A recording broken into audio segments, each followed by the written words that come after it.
Hello students, today we will be starting with resonance. Electronic displacement effects पढ़ रहे थे, inductive effect और inductive effect की कुछ एप्लीकेशन डिस्कस करी थी। आज स्टार्ट करेंगे सेकंड इफेक्ट अपना,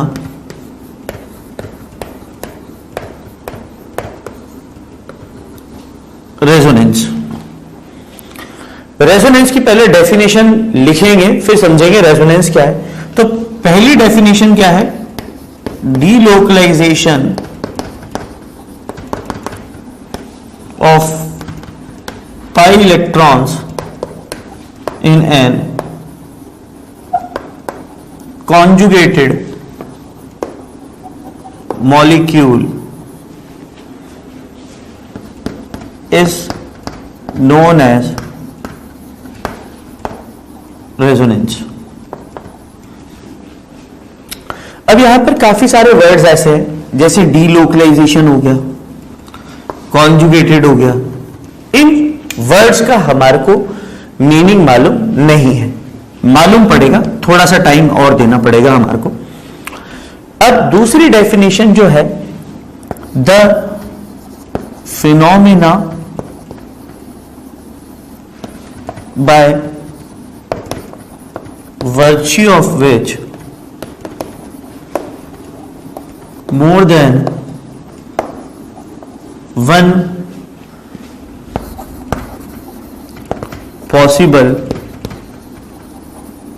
structure for a molecule or species, ये for a compound or species, molecule की जगह अपन और दूसरी चीज क्या लिख सकते हैं? molecule, species और compound।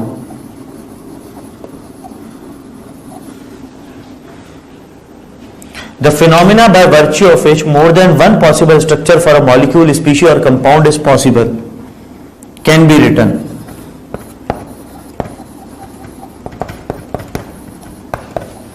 is called resonance।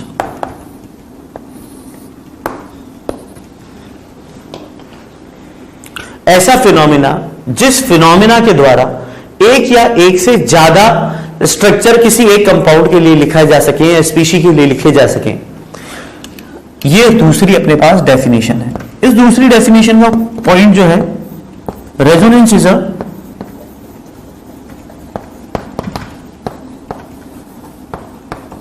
Hypothetical concept.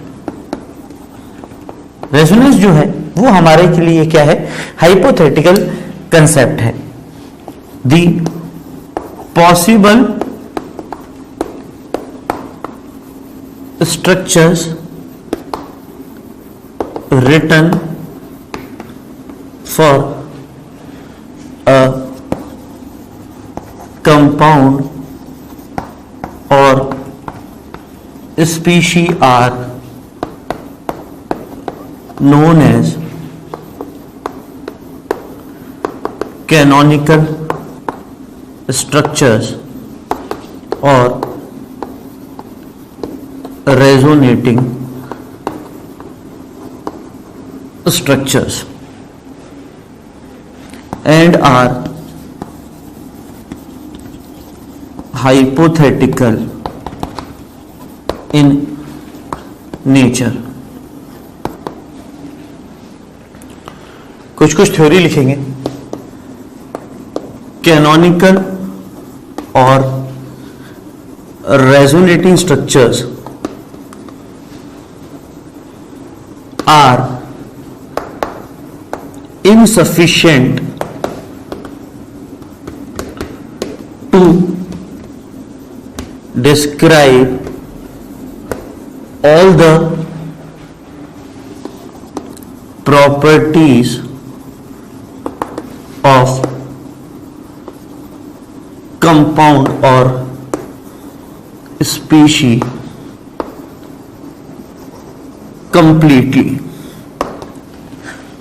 जो कंपाउंड या स्पीशी की प्रॉपर्टी होती है, उन प्रॉपर्टीज को कोई भी एक कैनोनिकल स्ट्रक्चर रिप्रेजेंट नहीं कर सकती है, because of which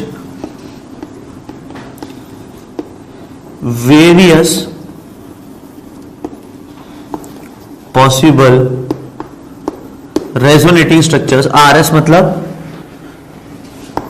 resonating structures are written to describe various properties। कुछ कुछ प्रॉपर्टीज को बताने के लिए क्या किया जाता है, बहुत सारी कैनोनिकल स्ट्रक्चर लिखी जाती है। फिर द मिक्स्ड या the mixed structure from all possible resonating structure is known as resonance hybrid। एक तो रेजोनेंस हाइब्रिड और एक कैनोनिकल या रेजोनेटिंग स्ट्रक्चर्स, दो शब्द हैं अपने पास किसी मॉलिक्यूल के स्ट्रक्चर के लिए, एक तो रेजोनेंस हाइब्रिड और एक कैनोनिकल स्ट्रक्चर्स। बहुत सारे स्ट्रक्चर जो छोटी छोटी प्रॉपर्टीज को डिफाइन कर रहे हो वो क्या कहलाएंगे, अपने कैनोनिकल स्ट्रक्चर्स, और उन सभी का मिक्स्ड स्ट्रक्चर क्या कहलाता है, resonance hybrid, which explains all the properties of the compound or species to maximum extent and is assumed to be the real structure for compound or species।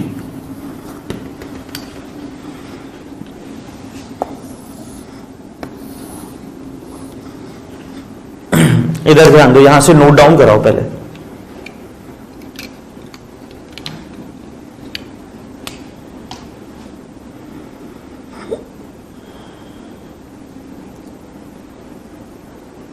ये तो हो गई थ्योरेटिकल बात। अब समझाने वाला पोर्शन अपन इंट्रोड्यूस करेंगे।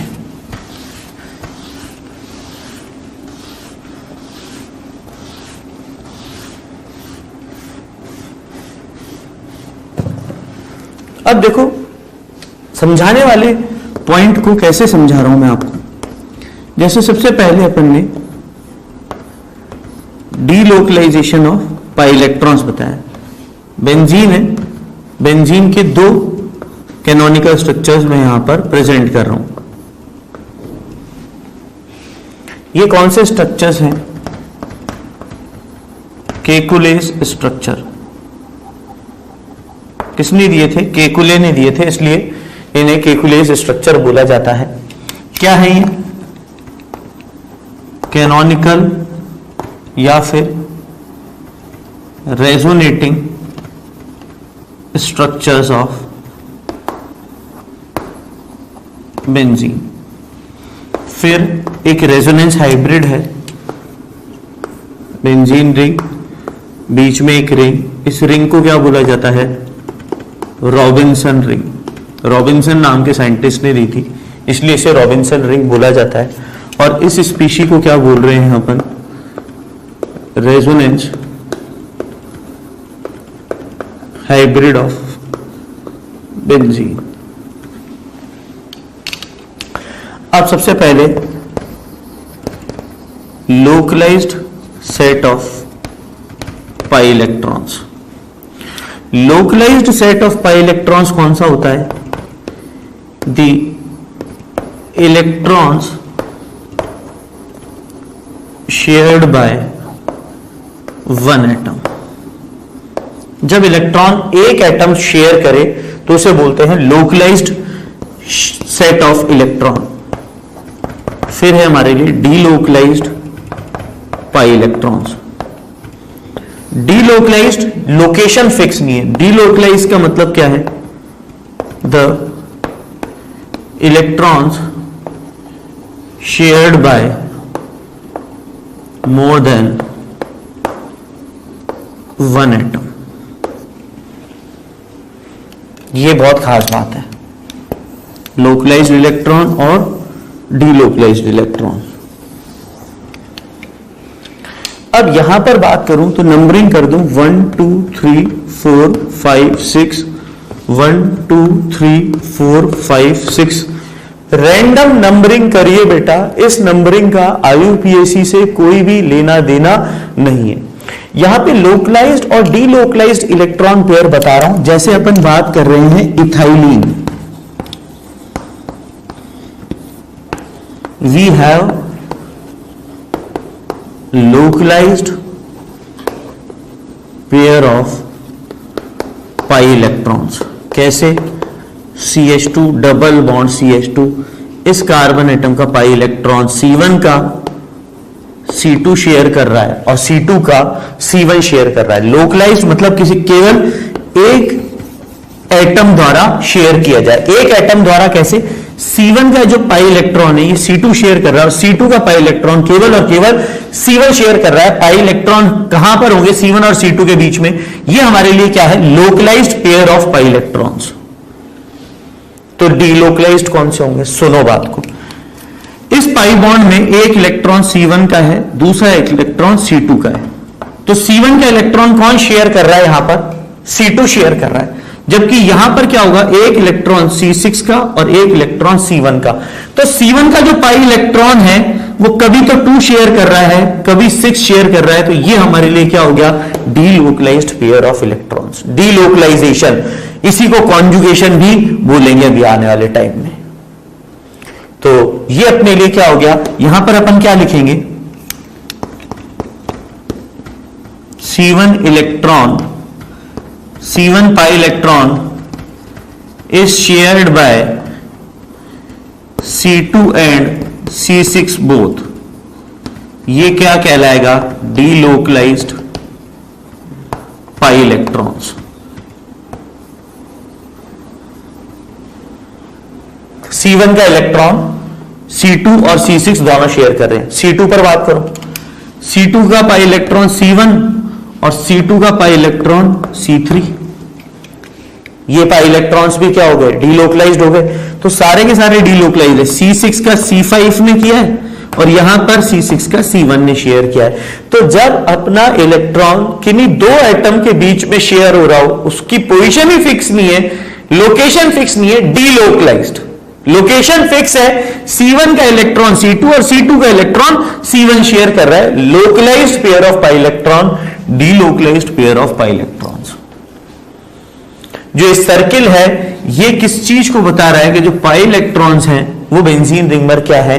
डीलोकलाइज्ड है। जैसे ही अपन ने यहां पर इसका मूवमेंट कराया, ये यहां और ये यहां पर नेक्स्ट रेजोनेटिंग स्ट्रक्चर अपने को देखने को मिलेगी। और सुनो,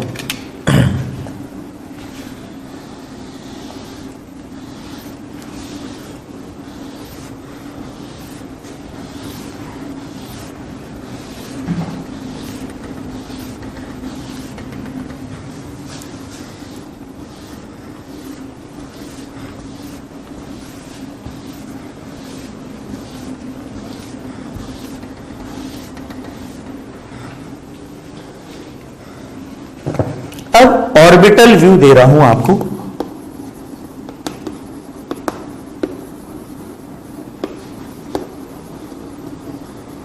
बेंजीन रेजोनेटिंग स्ट्रक्चर्स।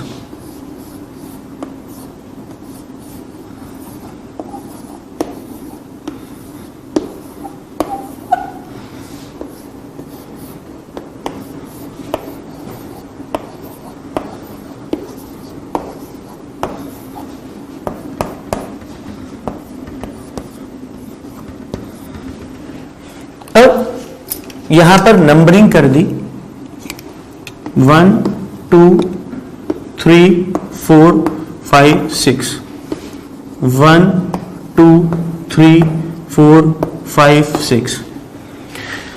अब जो पहला स्ट्रक्चर है 1 और 2 के बीच में पाई बॉन्ड बन रहा है, मतलब ये ओवरलैप है, और 3 और 4 के बीच में पाई बॉन्ड है, ये ओवरलैप है, और 6 और 5 के बीच में ओवरलैप है, ये ओवरलैप हो रहा है।